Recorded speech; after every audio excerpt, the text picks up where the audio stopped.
There's a specific moment when someone stops being weak and becomes a warrior. It's not dramatic. It's not what you'd expect. And I'm going to show you exactly when that moment happens through the story of a monk who went from being terrified of everything to becoming one of the strongest men in Japan.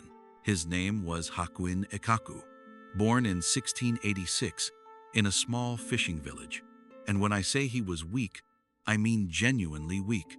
Afraid of the dark, afraid of death, afraid of hell. His mother told him stories about Buddhist hell when he was a kid, and he became so terrified he couldn't sleep at night. That fear drove him to become a monk at 15, not because he was spiritual or enlightened, because he thought becoming a monk would save him from hell. But there's something interesting about his story, and why it matters to you. Thank you to everyone watching, liking, and commenting on these videos. You're the reason this channel exists. A quick question. Are you closer to weak or warrior right now? Now, drop a comment. One word. Just be honest with yourself. Let me tell you what happened to Hakuin. Because his transformation wasn't mystical. It was systematic. And you can use the same system. So Hakuin becomes a monk at 15. And for the next 9 years, he studies. He reads Buddhist texts. He meditates. He learns philosophy, and he stays weak, still anxious, still afraid, still controlled by his fears. At 24 years old, he has a complete breakdown. Can't eat, can't sleep, can't function. His hands shake constantly. He's having panic attacks. His teachers tell him to stop trying so hard, to relax, to study less. But Hakuin realizes something different. He's not trying too hard. He's been trying the wrong way. He'd spent 9 years trying to think his way into being strong, trying to understand courage intellectually, trying to read about discipline in books, and none of it worked. Because you can't think your way into transformation. You have to act your way into it. So at 24, after his breakdown, Hakuin starts over. But this time he doesn't study. He experiments. He tries different practices. He tests what actually works. And over the next few years, he develops a complete system, not based on theory, based on what actually transformed him from weak to warrior. He spent the rest of his life teaching this system, trained hundreds of students, and the historical records show something remarkable. His students became some of the most disciplined, strongest practitioners in Japan, not because they were naturally talented, because Hakuin's system worked. And I'm about to walk you through that exact system, the same one he used. The same one that transformed terrified kids into unshakable warriors. Part 1. See it clearly. Here's how Hakuin started with new students. When someone would come to him wanting to become strong, wanting to be disciplined, wanting to transform, Hakuin wouldn't give them hard practices right away. Instead, he'd give them a journal and say, "For the next 30 days, I want you to write down every single time you choose the easy path instead of the hard one. Every time you feel fear and run from it, write it down. Every time you know you should do something and you do something easier instead, write it down. Every time you make an excuse, write it down. Just observe. Just notice. Don't try to change anything yet. Just see it clearly." And students would think this was easy. Just awareness. Just noticing. No big deal. But after 1 week, they'd come back to Hakuin with pages filled 20, 30, 40 moments of weakness in a single day, moments they didn't even realize were there. Before this practice, a student would think, "I'm pretty disciplined, I just need to try a bit harder." After 1 week of this practice, "Oh, I'm weak dozens of times every single day. I had no idea." That's the first part of transformation. You can't change what you don't see. Hakuin called this practice Naikan, internal observation. Most people go through life being weak without even knowing when they're being weak. They think they're just being reasonable, being realistic, listening to their body. But really, they're just choosing comfort over and over, dozens of times a day. Until you can identify the exact moments when you're being weak, you'll just keep repeating them forever. So here's what I want you to do. Take out your phone right now. Open your Notes app. For the next 24 hours, every single time you choose comfort over challenge, write it down. Hit snooze instead of getting up, write it down. Scroll instead of working? Write it down. Say later instead of now? Write it down. Don't judge it. Just see it. Just count it. Tomorrow, look at that list. That's your weakness score for one day. Write in the comments, starting the 24-hour awareness practice. And if you're actually going to do this, hit that like button. Let me know you're serious about this. Because what comes next only works if you've done this first part. If you skip this, you'll just be guessing about where your weakness is. And you can't fight what you can't see. Part 2. Reject it immediately. Alright. So after 30 days of awareness, Hakuin students could clearly see their patterns of weakness. Now came the hard part. In Zen monasteries, there's a practice where monks sit in meditation.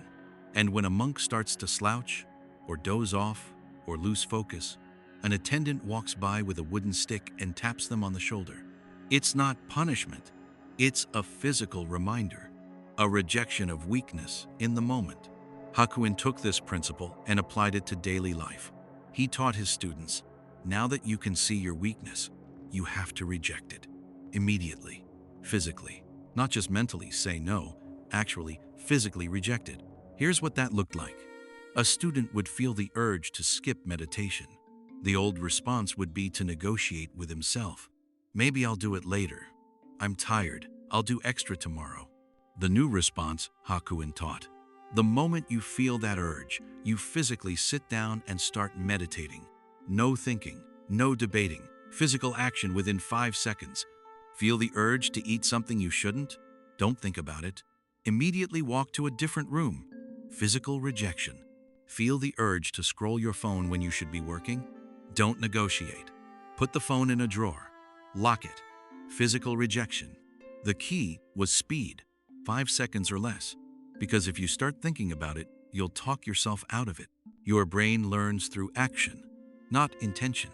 Every time you physically reject weakness, you're training the pathway that says, I am someone who rejects weakness. Do this enough times, and it becomes automatic. You stop needing to think about it. Hakuin had his students do this for 30 days. Count every rejection.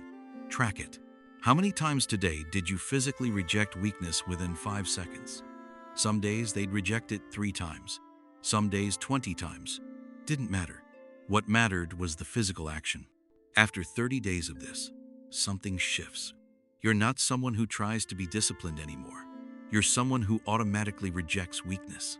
For the next 7 days, I want you to do the same thing.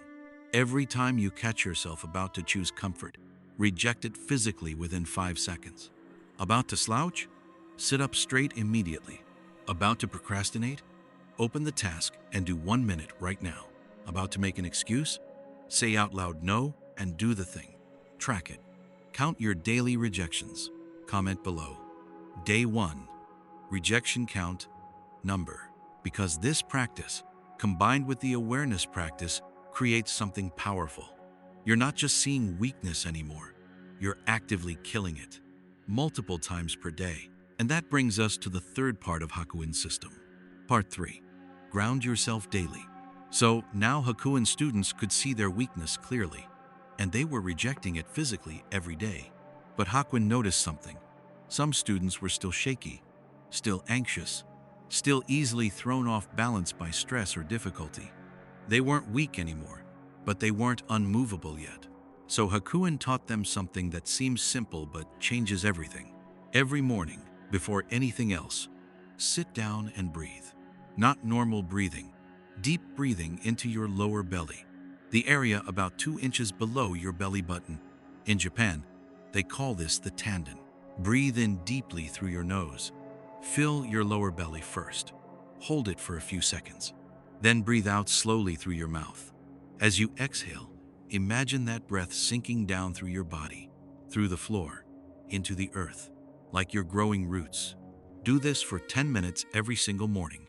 Why? Because warriors need to be grounded, unmovable. There's a story about one of Hakuin's students.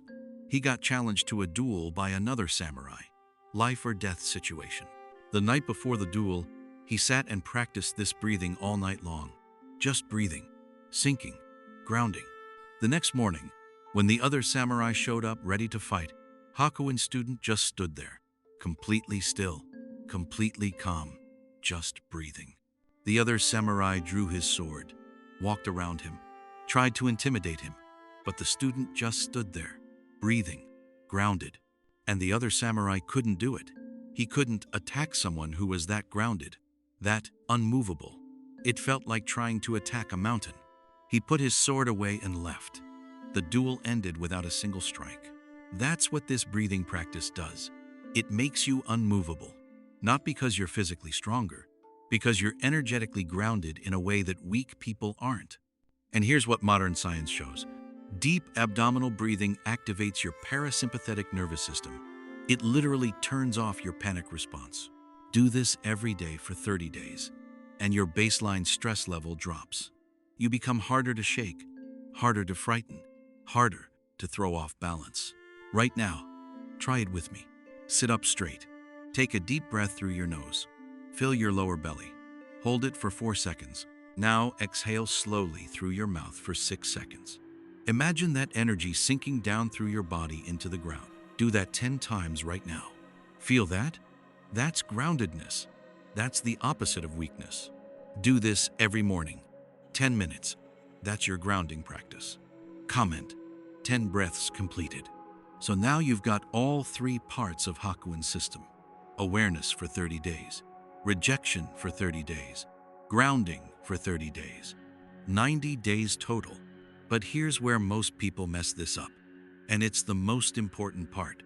The permanent shift. After 90 days of Hakuin's system, his students would transform.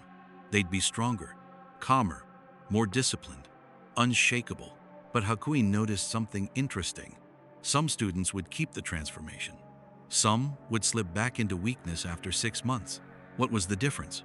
The ones who stayed strong kept doing the practices every single day, forever. The ones who became weak again stopped. They thought they were done. They thought transformation was a destination they'd reached. And this is the part most people don't understand about warrior transformation. You don't become a warrior and then stop.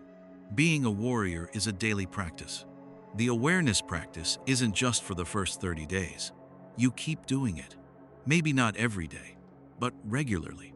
You keep checking. Where am I being weak? The rejection practice isn't just for the second 30 days. You do it forever. Every single day, you reject weakness physically when it appears. The grounding practice isn't just for the third 30 days. You do it every morning, for the rest of your life. Hakuin did all 3 practices until he died at 83 years old. Not because he still needed to become strong, because doing these practices is what being strong means. Here's the difference. Weak people think, I'll do this for 90 days, then I'll be strong and I can stop. Warriors think, I do these practices every day because this is who I am. One is temporary effort to reach a destination. The other is permanent identity through daily practice. And once you understand that, the pressure disappears. You're not trying to become a warrior someday. You're being a warrior today by doing warrior practices. Today, you observe yourself. Today, you reject weakness. Today, you ground yourself. Tomorrow, same thing. The day after, same thing. Forever, that's not a burden. That's freedom. Because you're never wondering, am I strong enough yet? Have I arrived? You're just showing up and doing what warriors do. So right now, you need to decide. Are you doing this temporarily or permanently? If temporarily, you'll fail. You'll hit day 91 and stop, and weakness will creep back. If permanently, you'll succeed, because you're not trying to arrive somewhere. You're living a certain way. Comment below.